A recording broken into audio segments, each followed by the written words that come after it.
$200 million expansion of a program to meet the growing demand for an innovative cancer treatment. It'll happen in Rochester. But what most people don't know is one of the key reasons for many of those breakthroughs is the very location of the Mayo Clinic. That's because Olmsted County is also the home of one of the largest projects to collect data for medical research anywhere in the world. It's an amazing story that begins 138 years ago this week when a devastating tornado swept through Rochester.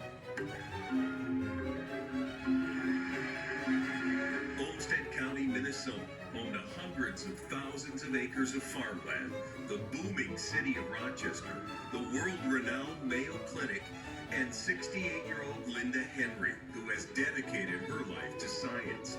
She's not a doctor. Linda works in the bakery at Hy-Vee. So why did you decide to participate as a volunteer? Because I wanted to see if I could help somebody else. So how have you been doing recently? Linda volunteers for the Mayo Clinic Study of Aging. Trouble with memory? She visits about every 15 months for cognitive tests. Sometimes that includes getting a brain scan, and she's all in. You've committed to the point of agreeing to have an autopsy done after you pass away many years from now. Yeah. I mean, man, that is really a commitment. Yes. I believe in it. There are about 12,000 studies like the study of aging underway at Mayo Clinic at any given time. Research benefiting the world. Not possible without local folks like Linda who agreed to share their medical histories. It's a combination of cutting-edge science by the physicians and scientists at the Mayo Clinic, coupled with the people in the community who are willing to help out. And that's a unique combination that probably is not paralleled anywhere. It all began with a disaster on August 21st, 1883. We were born in a storm here in Rochester. Matthew Dacey is director of Mayo Clinic's Heritage Hall. Tornado struck the city, causing great devastation in 1883. Father Mayo was in charge of helping the survivors. He reached out for help to Mother Alfred Mohs, who ran a Catholic teaching school. She sent her sisters to be his nurses. And that's the beginning of this community partnership with Mayo. It brought two groups together. We call them the Union of Forces, different groups coming together for a shared purpose. The Franciscans built St. Mary's Hospital with the agreement that the Mayos would work there as a gift of service to the community.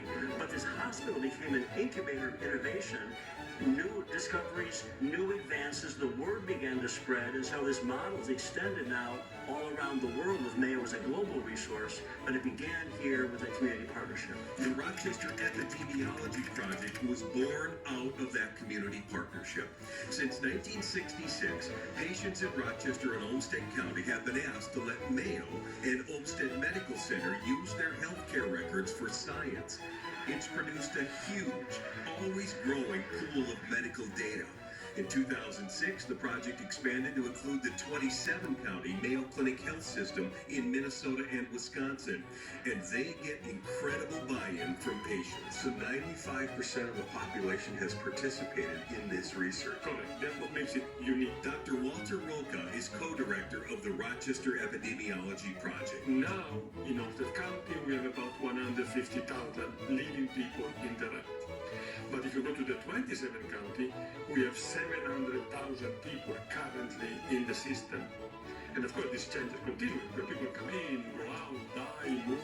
We would have record information for 1.5 million people altogether. All contributing to research. All contributing to research. And I learned something pretty neat from Dr. Roca. Turns out I am also part of the Rochester Epidemiology Study because I had surgery at Mayo Clinic when I was living in Rochester back in the late 80s.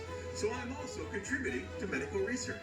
Roca says this long-term community collaboration puts Mayo in the center of one of the few places in the world where large population-based medical research can be accomplished. And they share the data with scientists everywhere. So you have the full spectrum of the medical activity. And this has led to about, as of now, we are about 3,000 publications. 3,000 medical research papers published based on data from the Rochester Epidemiology. As of today. So how long have you been in the study now? Remember Linda? Well, the Mayo Clinic study of aging she's part of uses data from the Rochester Epidemiology Project, and it's making headlines now. Mayo helped with clinical trials for a new Alzheimer's drug recently approved by the FDA. It's called aducanumab, which is marketed as Aduhelm. Mayo is also involved in follow-up studies to confirm its benefits to patients. Aducanumab is one of the drugs that's designed to remove one of the proteins from the brain that causes Alzheimer's disease. But before you do that, you have to know, does the person have the protein in his or her brain? Dr. Ronald Peterson is director of the Mayo Clinic Alzheimer's Disease Research Center and the Mayo Clinic Study of Aging. So, Kevin, these are living participants in the Mayo Clinic Study of Aging. He showed us brain scans of study volunteers, which helped them track whether aducanumab is working. So these two scans are of the amyloid protein. It's negative, it's normal. To the extent we see the redness, that's positive.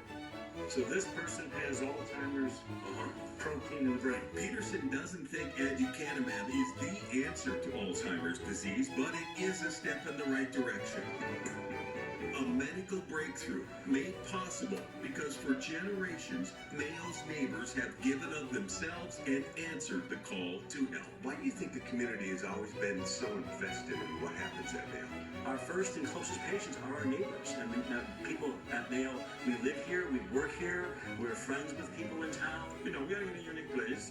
It's in the middle of the Midwest. Not too far, but far from the big cities. People here are rural people. You know, quite willing to collaborate and to be engaged. Well, I think it's been a love affair between the community and the Mayo Clinic and Olmsted Medical Center for many, many years. And it really involves trust. I think the people of Olmsted County trust Mayo. Mayo trusts the people of Olmsted County. I believe in it. I believe in the study. And I believe in Mayo. I think Mayo is just such a miracle place. And one other note, just this week, Mayo Clinic reinstituted visitors restrictions for inpatient and outpatient settings. It's because of a surge in the COVID-19 Delta variant.